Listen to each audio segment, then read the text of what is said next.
may, avgust va dekabr oylari o'g'ilga chiqdi. Ko'rdingizmi? Uchalasida ketma-ket oxirgi qiladigan ishim jamlash. Xo'sh, qaysi oy hamma usulni jamlab o'g'il protsenti bilan kelyapti? Bizada may oyi. Demak, may oyini olamiz. Men taqvim qilganimda mayni 60 dan 80% gacha chiqaraman. Foizida chiqadi. Ya'ni yuqori foiz chiqsa, o'g'il ehtimoli bilan harakat qiling deb tavsiya beraman mijozlarga. Ya'ni boshida bizda 5 oy bor edi. Ikkinchi usulda qisqardi, 3 ta yana ko'paydi va oxirida bittagina oy hamma usul tasdiqlagan holatda o'g'ilga keldi. Yana usullar qo'shganimizda qo'shishlarga qarab turib foizlar o'g'ilga 60 dan 95% gacha chiqadi. Va ikkinchi darajali tuslanuvchi oylar esa bular hali noma'lumroq oylar.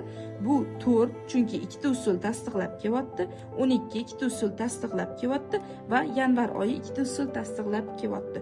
O'sha yanvar oyi o'tib ketdi hisob, biz buni olib tashlaymiz. Bizda katta ehtimol bilan may oyi turibdi va aprel, dekabr oylari turibdi o'g'ilga. Birinchi o'rinda may oyini ko'proq shu mijozda tavsiya bergan bo'lardim. Sizga o'rgatganim eng birinchi qismi asosida chiqarish. Birinchi qismda kimdadir 2 oy chiqadi, kimdadir 3 oy chiqadi, kimdadir 5 oy chiqadi, mana 5 oy chiqdi. Kimdadir 9-10 oylab o'g'ilga chiqadi, hammada har xil. Bu sizga bermoqchi bo'lgan bitta usulim. Minnatdorchilik sifatida kommentariyaga o'z fikrlaringizni yozdirib va videoga like bosib ketishni unutmang. Eng ko'p komment yozgan va eng ko'p o'z izohlarini qoldirgan mijozlarimga men kelasi videoda yana tanlab olib, mana shunday chiqarib berishga harakat qilaman.